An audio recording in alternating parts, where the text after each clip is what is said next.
नमस्कार दोस्तों, राधे राधे, सबको प्रणाम, सबको नमस्ते और एक बार फिर से जो है आपका इस ऑनलाइन डिजिटल प्लेटफॉर्म पर हार्दिक स्वागत और अभिनंदन है। जैसा कि आप सब लोगों को पता है, कल थोड़ी क्लास आपकी नहीं आ पाई थी। उसकी वजह कुछ और थी कि थोड़ी लाइटें वगैरह नहीं थी, इन्वर्टर बड़ा डाउन था, तो मैं रिकॉर्ड नहीं कर पाया था। इसकी वजह से आपको क्लास नहीं उपलब्ध होती, उसके लिए मैं माफी चाहता हूँ। आज आपको क्लास वापस मिल रही है। तो दोस्तों, आप सब लोगों को पता होगा कि हम लोग मापन मूल्यांकन पढ़ रहे थे और मापन मूल्यांकन में बहुत सारी चीजें अपन ने पढ़ी थी। गई क्लास के अंदर हमने उनके उद्देश्य, उपयोगिता और विशेषताओं के बारे में जाना था।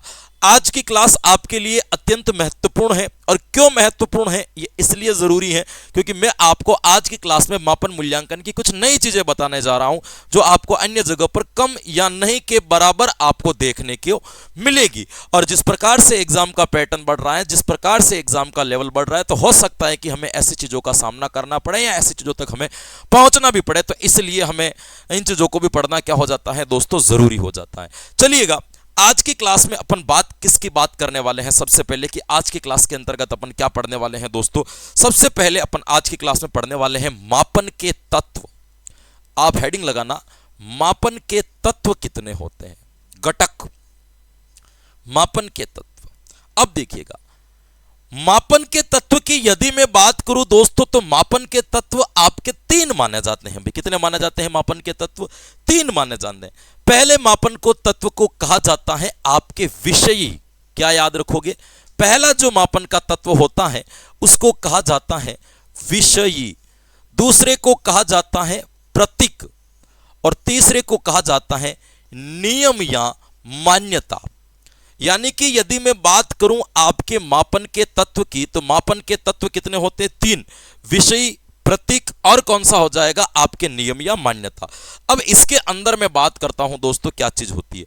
सबसे पहले बात करता हूं मैं विषयी के बारे में। क्या होता है? देखो, मापन हम किसी का भी करते वो गुणों के आधार पर करते हैं या उनकी चीजों।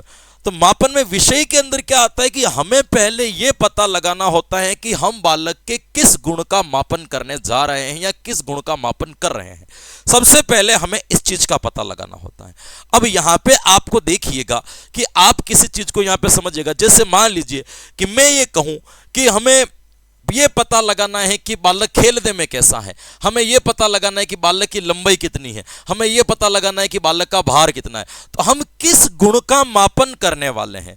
तो विषय के अंदर हम क्या करते हैं दोस्तों? मापन के गुणों की पहचान करते हैं। भाई, इसके अंदर क्या की जाती है? आपके पहला तत्व होता है कि गुणों की पहचान करना, कि हमें मापन आखिर करना किसका है? गुणों की पहचान करना। जैसे अब प्रतीक में क्या आता है कि हमने जिस गुण का मापन करना है या जिस गुण का अपन मापन करने वाले हैं, वास्तविकता में हम उस मापन को करेंगे किसके माध्यम से? कोई चीज तो होनी चाहिए। जैसे मान लीजिए कि मैं कहता हूं कि बच्चे की लंबाई का हमें पता लगाना कि बच्चा लंबाई कितना है, तो हमें मापने के लिए किसी यंत्र की तो आवश्यकता पड़ेगी। तो हम क्या लेंगे? इंच लेंगे, फीट लेंगे, कुछ भी है ना, जिससे उसको मापा जा सके। बार मुझे पता करना है, तो मैं कैसे पता करूंगा बताओ? बार पता करने के लिए मुझे कोई ना कोई वजन करने की मशीन लानी पड़ेगी या तोलने के लिए कोई ना कोई सामग्री तो लानी पड़ेगी। तो आप ये कहो कि गुणों की पहचान करने के लिए जिन यंत्रों का अपन सहारा लेते हैं, जिन उपकरणों का अपन सहारा लेते हैं, उसको अपन कहते हैं प्रतीक। उसको अपन क्या कहते हैं? प्रतीक। किसके द्वारा मापोगे आप? इंच से माप रहे हो, फिट से माप रहे हो, तो वो क्या कहलाता है? प्रतीक। तो इसका मतलब क्या हो जाएगा? प्रतीक का मतलब होता है संक्रिय विन्यास सुनिश्चित करना। विज्ञान की भाषा में इसको क्या कहेंगे? संक्रिय विन्यास निश्चित। अब संक्रिय विन्यास का निश्चित का मतलब मैंने उदाहरण में आपको बता दिया, शॉर्ट में आप लिख सकते हो कि जिस गुण का मापन अब किसके माध्यम से करेंगे उसका प्रतीक क्या रहेगी। जैसे मान लीजिए हमें गुण मापना है लंबाई। क्या मापना है? लंबाई।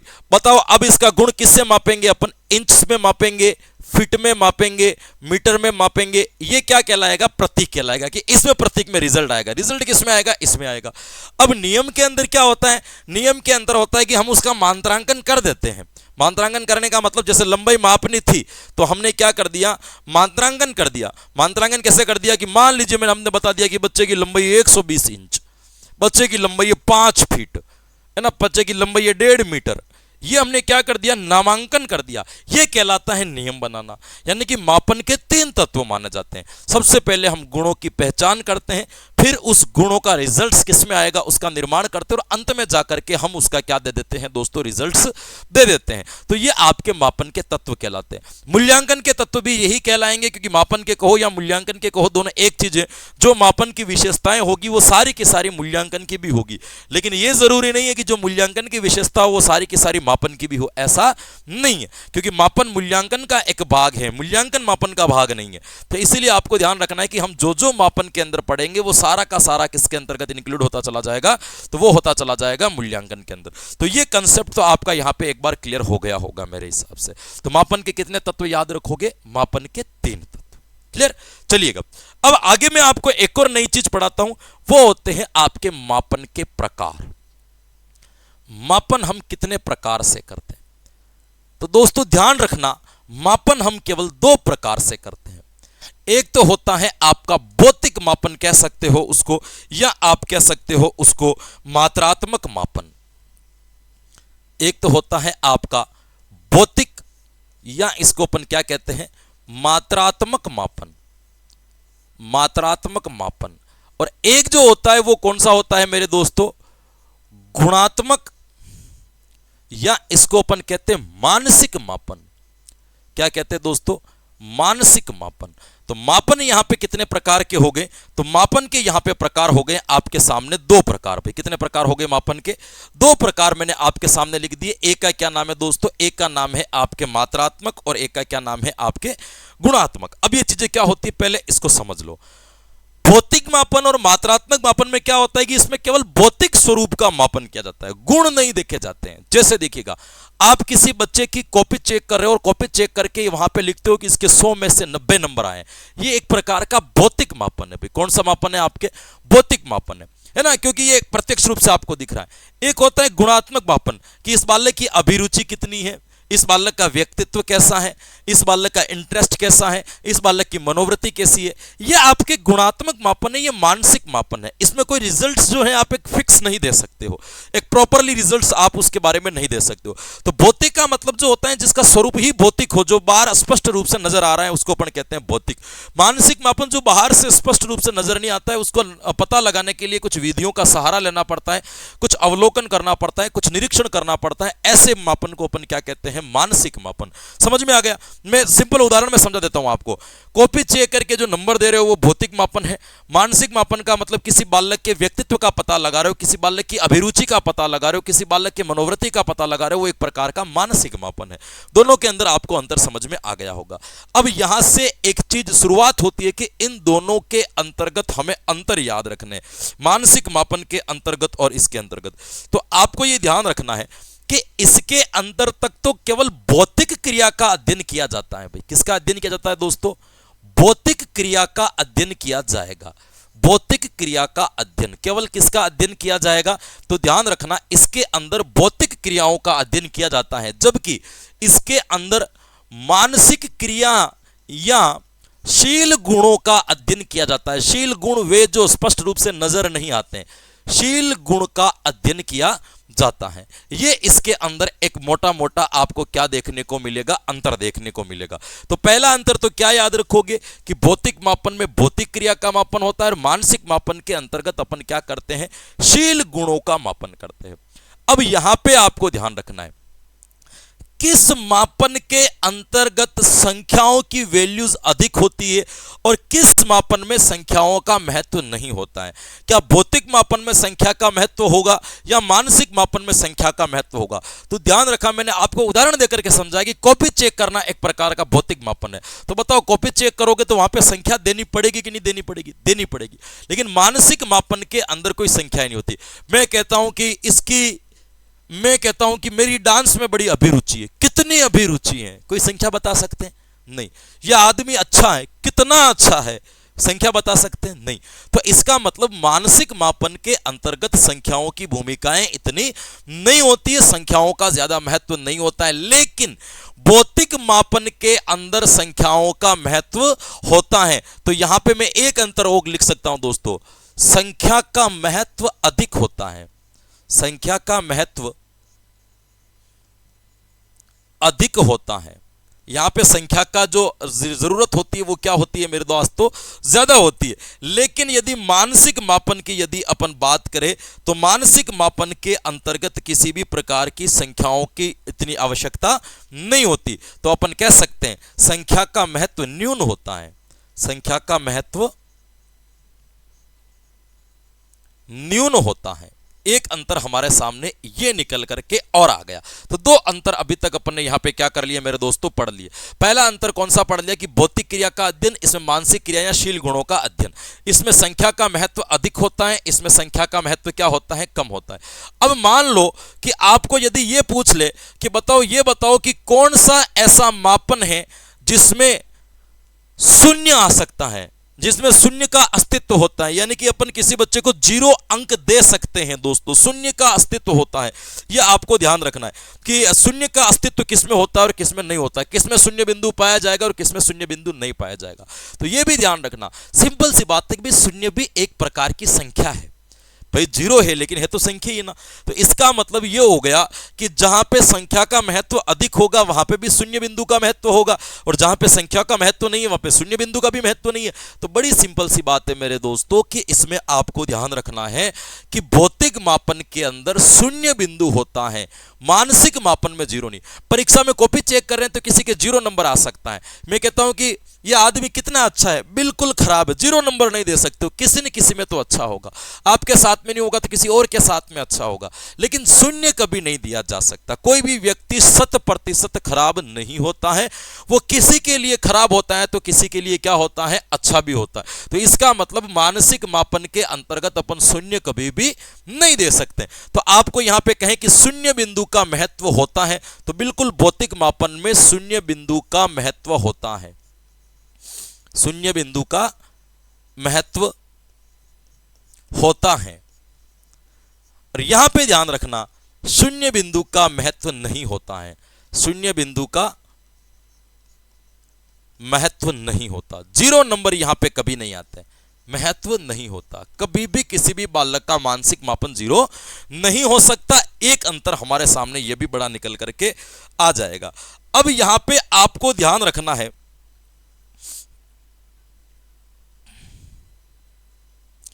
एक यहां पे ध्यान रखना है कि किस मापन के अंतर्गत आपके परिवर्तन संभव है और किस मापन में आपके परिवर्तन संभव नहीं है। यानी कि ऐसा कौन सा मापन है जिसके अंदर परिवर्तन होता है और ऐसा कौन सा मापन है जिसके अंदर परिवर्तन नहीं होता है। अब देखो, मैं आपको बात बता दूं, भौतिक मापन में परिवर्तन संभव नहीं है कि किसी बच्चे के एक बार 8वीं क्लास में पढ़ रहा है और उसके 80% बन गए, तो क्या वो वापस 8वीं क्लास बन के अब 90% बनाएगा? नहीं, क्योंकि उसमें 80% बन गए, उसने लिख दिया जो लिख दिया और उसको अंक क्या हो गए दोस्तों, मिल गए। लेकिन यहां पे मानसिक मापन में यह चीज संभव है कि आपने अभी किसी व्यक्ति के बारे में पता किया कि ये कितना अच्छा है, तुरंत 1 मिनट बाद पता चला करो कुछ उतार चढ़ाव आ जाएगा, 5 मिनट बाद और उतार चढ़ाव आ जाएगा, क्योंकि व्यवहार में तो परिवर्तन होते रहते हैं, अभिरुचियां बढ़ती रहती है, अच्छाइयां बुराइयां बढ़ती रहती हैं।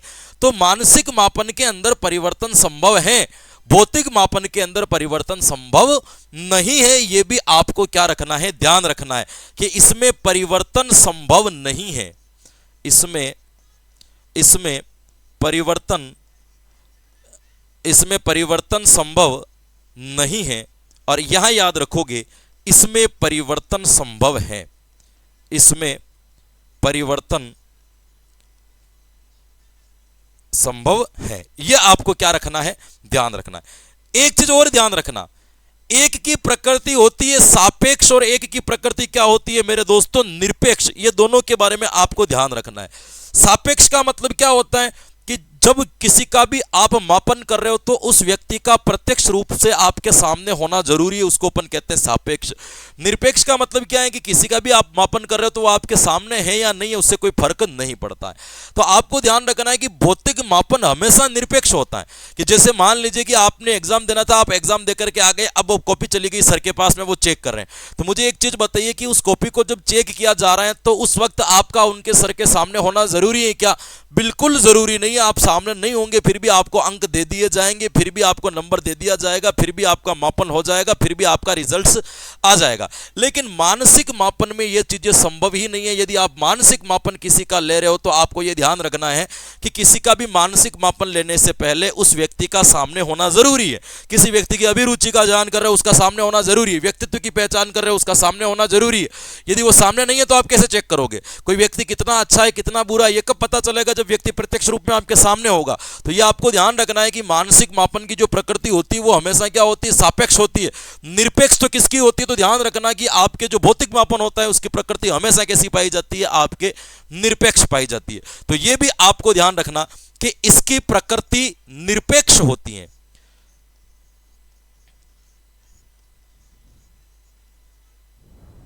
इसकी प्रकृति निरपेक्ष होती है, निरपेक्ष होती हैं। और इधर क्या याद रखोगे? इसकी प्रकृति सापेक्ष होती है। इसका सामने होना जरूरी है कि इसकी प्रकृति क्या होती है? तो इसकी प्रकृति आपके सापेक्ष होती है। यह भी आपको क्या रखना है? ध्यान रखना है। एक बड़ा अंतर हमारे सामने यह भी निकल करके आ गया। एक ये ध्यान निकल के आना, हमेशा भौतिक मापन वस्तुनिष्ठ होता है। वस्तुनिष्ठ का मतलब इसके व्याख्यात्मक नहीं है। जैसे गणित में 80 नंबर आए, बात खत्म, किसको 80% बताए कि इसमें आपको अंक सीधा सीधा मिलेगा, इसमें व्याख्या नहीं की जा सकती। लेकिन मानसिक मापन का रिजल्ट कभी भी वस्तुनिष्ठ नहीं आता है, आत्मनिष्ठ आता है। उसके बारे में डिटेल से बताना पड़ता है। जैसे मैं कहूंगा इसके कितने परसेंट बने, तो आप एक में कह दो 85%। वो लड़का कैसा है, अब आपको थोड़ी व्याख्या करनी पड़ेगी। बढ़िया है लेकिन इसमें ये है, थोड़ा बुरा है, थोड़ा इसमें है, ये करता है जो अच्छा है, इसमें ये है। तो पूरी की पूरी डिटेल्स बतानी पड़ती है। तो इसका मतलब ये हो गया कि हमारा जो भौतिक मापन है, इस भौतिक मापन के अंतर्गत कभी भी हमें क्या नहीं करना पड़ता है मेरे दोस्तों, कि हम व्याख्या नहीं करनी पड़ती। जबकि मानसिक मापन में क्या करना पड़ता है? व्याख्या करनी पड़ती है। तो जिसमें व्याख्या नहीं करनी पड़ती उसको कहते हैं वस्तुनिष्ठता का गुण, और जिसमें व्याख्या करनी पड़े उसको अपन कहते हैं आत्मनिष्ठता का गुण। तो भौतिक मापन में वस्तुनिष्ठता का गुण पाया जाता है। क्या पाया जाता है दोस्तों? वस्तुनिष्ठता का गुण। इसके अंदर क्या पाया जाएगा? वस्तुनिष्ठता का गुण पाया जाता है। और इसमें क्या याद रखोगे? आत्मनिष्ठता का गुण पाया जाता है। आत्मनिष्ठता का गुण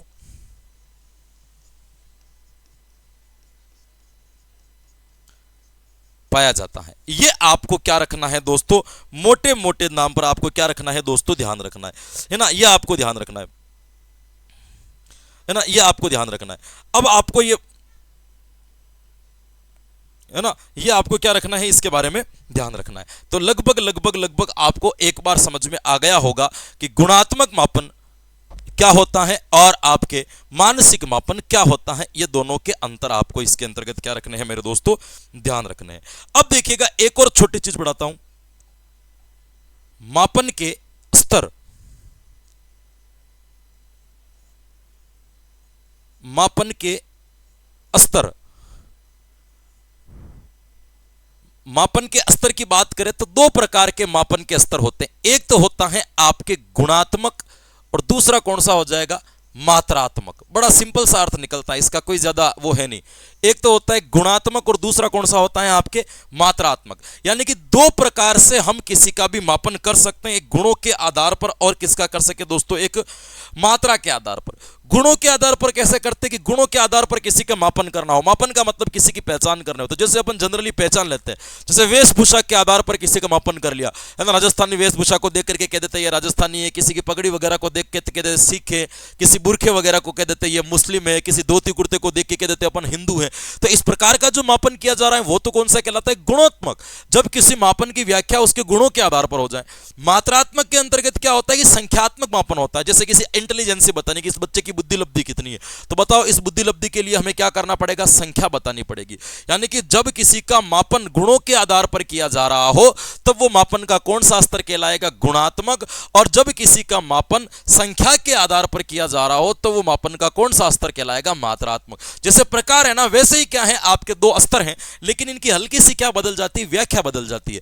तो गुणात्मक में क्या लिखोगे? गुणों के आधार पर व्याख्या, गुणों के आधार पर व्याख्या।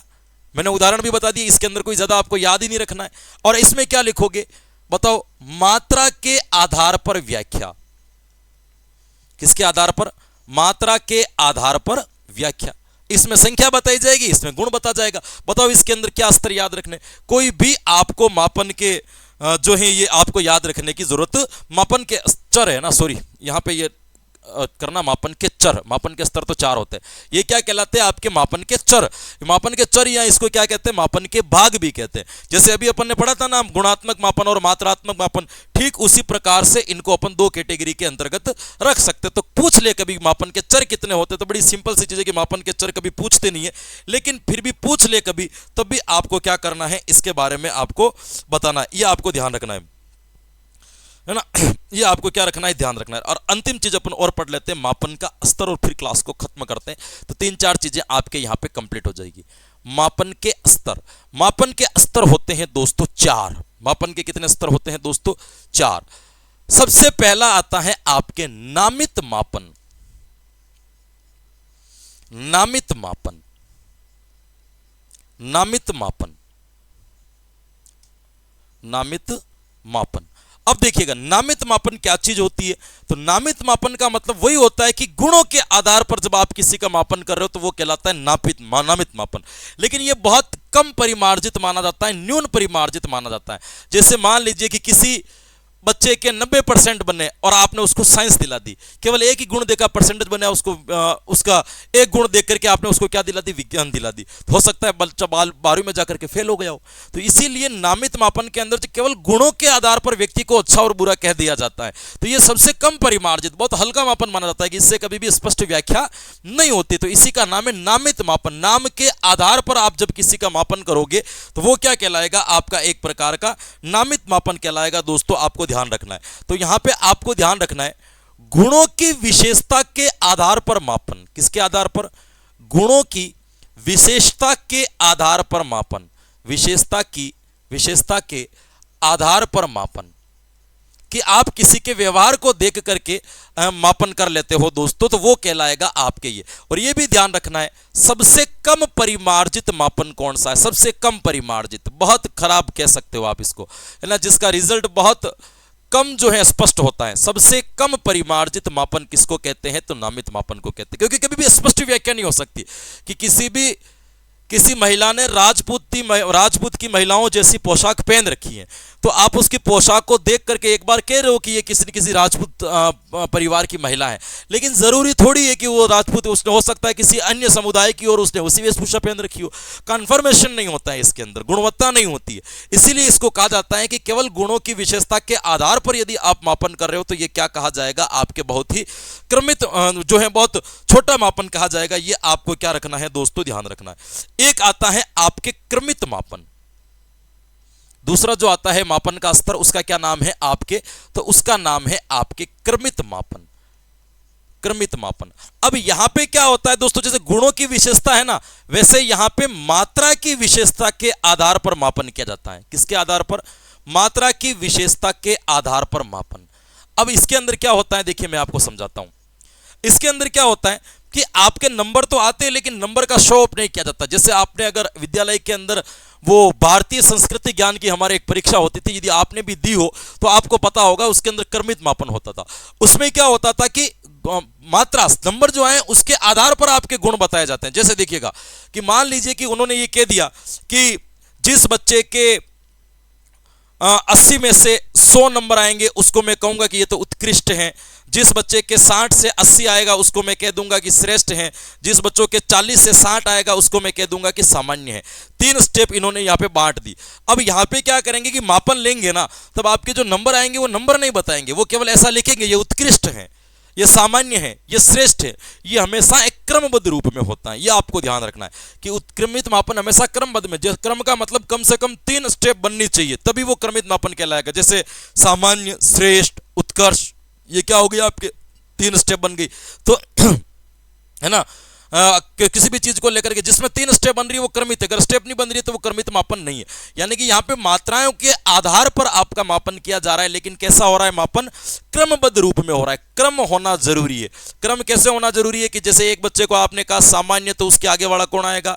श्रेष्ठ आएगा। उसके आगे वाला कौन आएगा? तो उसके आगे वाला जो आएगा वो कौन आ जाएगा? उत्कृष्ट आएगा। यदि क्रम बन रहा है तो इसका मतलब ये आपके ये होगा, बाकी ऐसा नहीं होगा। जैसे मान लीजिए मैं आपको ये कहूं कि एक शिक्षक ने एक बच्चे के अच्छे अंक आने पर कहा शाबाश, बताओ मापन का कौन सा स्तर है? तो आप कहोगे शाबाश का मतलब ये तो क्रमित मापन कहला रहा है, इसके अंदर संख्या छुपी हुई है। शाबाश, ऐसी संख्या नहीं छुपी है, उसके अंदर क्रम होना चाहिए। शाबाश का क्या होता है? कम शाबाश, शाबाश, बहुत अच्छा शाबाश, ऐसा क्रम होता है क्या? नहीं हो रहा है। तो ये नामित मापन है कि एक गुण को देख करके कह दिया शाबाश, बहुत बढ़िया, तो ये नामित मापन में चला गया। तो ऐसे प्रश्न आते हैं परीक्षा के अंतर्गत, इसीलिए यहां पे क्रम याद रखना। ये थोड़ा इससे बढ़िया है, ये थोड़ा इससे क्या है दोस्तों? श्रेष्ठ। नामित मापन से अच्छा जो होता है वो कौन सा होता है दोस्तों? आपके नामित मापन से अच्छा जो माना जाता है वो आपके क्रमित मापन माना जाता है। ये थोड़ा सा आपके अच्छा होता है। एक आता है आपके तीसरे नंबर पर जिसको कहा जाता है आंतरिक मापन। आंतरिक मापन, अब ये क्या होता है? तो ध्यान रखना, ये गुणों की मात्रा के आधार पर विशेषता बताता है। गुणों की मात्रा के आधार पर विशेषता बताता है। अब इसके अंदर क्या होता है कि दोनों चीजें छुपी हुई होती है। विशेषता इसके अंदर क्या होती है? दोनों चीजें छुपी हुई होती है। यानी कि इसके अंदर आपके गुण भी हैं और इसके अंदर क्या छुपे हुए हैं? आपकी मात्रा भी छुपी हुई है, दोनों। जैसे अपन देखते ना विद्यालय में दी जाती है ग्रेडिंग प्रणाली, है ना। किसी बच्चे के आया मान लो A+, तो इसका मतलब केवल ये नहीं हो गया कि बच्चा केवल पढ़ने में ही होशियार है कि उसके 91 में से 100 के बीच में नंबर आया तो उसको A+ दे दिया। नहीं, उसके अंदर दूसरी चीजें भी है। उसके A+ मिलने के पीछे उसका डांस भी है, उसका खेल भी है, उसके क्लास का अंदर किया जाने वाला व्यवहार भी है, शिक्षकों के प्रति किया जाने वाला उसका सम्मान भी है। सारी चीजें इसके अंदर क्या की गई है? इंक्लूड की गई। इसको कहते हैं ग्रेडिंग प्रणाली। तो यहाँ पे देखिएगा, जब केवल गुणों के आधार पर किया जाए तब तो आपके नामित, जब मात्रा के आधार पर किया जाए तो क्रमित, जब गुण और मात्रा दोनों के आधार पर किया जाए तो वो क्या कहलाएगा? आंतरिक। और एक अंतिम मापन आता है जिसका नाम है आपके अनुपातिक मापन। अनुपातिक मापन, मापन का जो अंतिम स्तर आता है उसका क्या नाम हो जाता है मेरे दोस्तों? अनुपातिक मापन। ये आपको क्या रखना है दोस्तों? ध्यान रखना है। अब यहां पे ध्यान रखिए दोस्तों, है ना, इसके अंतर्गत क्या होता है? यह सबसे श्रेष्ठ मापन माना जाता है, क्योंकि यहां पे मापन में अंक नहीं दिया जाता है बल्कि तुलनात्मक अध्ययन किया जाता है। इसमें क्या किया जाता है? आपके तुलनात्मक अध्ययन किया जाता है कि बालक किस फील्ड में कितना अधिक नॉलेज रखता है और किस फील्ड में कितना कम नॉलेज रखता है। अब यहां पे तो क्या हो गया, जैसे बच्चे को A+ दे दिया तो इसका मतलब अपन क्या सोचते हैं? डांस में भी बढ़िया होगा, पढ़ने में बढ़िया होगा, तभी A+ आया। अब इस अनुपातिक मापन में ऐसा नहीं होता है। अनुपातिक मापन के अंदर जैसे उदाहरण के लिए मौखिक परीक्षा एक अनुपातिक मापन का श्रेष्ठ उदाहरण है। तो मौखिक परीक्षाओं में क्या होगा कि हर चीज पूछेंगे, है ना। व्यवहारिक प्रश्न भी पूछा, उसे उसकी अभिरुचि से जुड़ा हुआ प्रश्न भी पूछा, उसके पाठ्यक्रम से जुड़ा हुआ प्रश्न भी पूछा। तो यहां पे अंतर करेंगे कि पाठ्यक्रम के बारे में इसको कितनी जानकारी है, व्यवहारिक ज्ञान इसके पास में कितना है और अभिरुचियों का ज्ञान इसके पास में कितना है। तो एक तुलनात्मक अध्ययन जो होता है वो किसमें होता है? आपके इस मापन के अंतर्गत होता है। इसको कहा जाता है अनुपातिक मापन। ध्यान रखना, सबसे परिमार्जित मापन माना जाता है इसको। सबसे अच्छा मापन जो माना जाता है वो किसको माना जाता है? सबसे अच्छा मापन जो माना जाता है वो माना जाता है आपके किसको माना जाएगा? अनुपातिक मापन। यानी कि आप ये कह सकते हो कि ये क्रमबद्ध रूप में चल रहे हैं। क्रमबद्ध रूप में कैसे चल रहे हैं? सबसे कमजोर नामित मापन, उससे बढ़िया क्रमित मापन, उससे अच्छा आंतरिक मापन, सबसे अच्छा कौन सा हो जाएगा? अनुपातिक मापन। ये आपके कहलाते हैं मापन के स्तर। तो आज की क्लास में अपन ने 3-4 चीजों के बारे में अध्ययन किया। सबसे पहले आज अपन ने क्या अध्ययन किया मेरे दोस्तों? सबसे पहले अपन ने मापन के तत्व के बारे में अध्ययन किया और मापन के तत्व अपन ने 3 बताए। एक विषय जिसमें गुणों की पहचान की जाती है, एक प्रतीक जिसमें गुणों के किसके द्वारा गुणों की माप लिया जा रहा है उसका निर्धारण किया जाता है, और एक आता है नियम जिसमें गुणों का मापन कर लिया जाता है। फिर फिर हमने पढ़े थे मापन के प्रकार। तो दो प्रकार के मापन अपन ने पढ़े थे। एक मापन का नाम था गुणात्मक, दूसरे का नाम था आपके मानसिक भौतिक मापन। तो गुणात्मक मापन या मानसिक मापन या फिर भौतिक मापन और मात्रात्मक मापन, ये दोनों एक होते हैं। तो हमने पढ़ा था कि भौतिक मापन एक प्रकार का इसमें संख्या का महत्व होता है, शून्य बिंदु का महत्व होता है, इसमें परिवर्तन संभव नहीं है, निरपेक्ष इसका जो प्रकृति होती है वो निरपेक्ष होती है, वस्तुनिष्ठता का गुण पाया जाता है, वगैरह वगैरह इसके अंदर अपन ने पढ़ा था। इसके अंदर अपन ने क्या पढ़ा था कि इसके अंदर शून्य बिंदु होता है, संख्या का शून्य बिंदु का महत्व नहीं होता है, संख्या का महत्व नहीं होता है, परिवर्तन संभव है, प्रकृति सापेक्ष होती है और आत्मनिष्ठता जैसे गुण इसके अंदर पाए जाते हैं। ये अपन ने इसके अंदर पढ़ा था।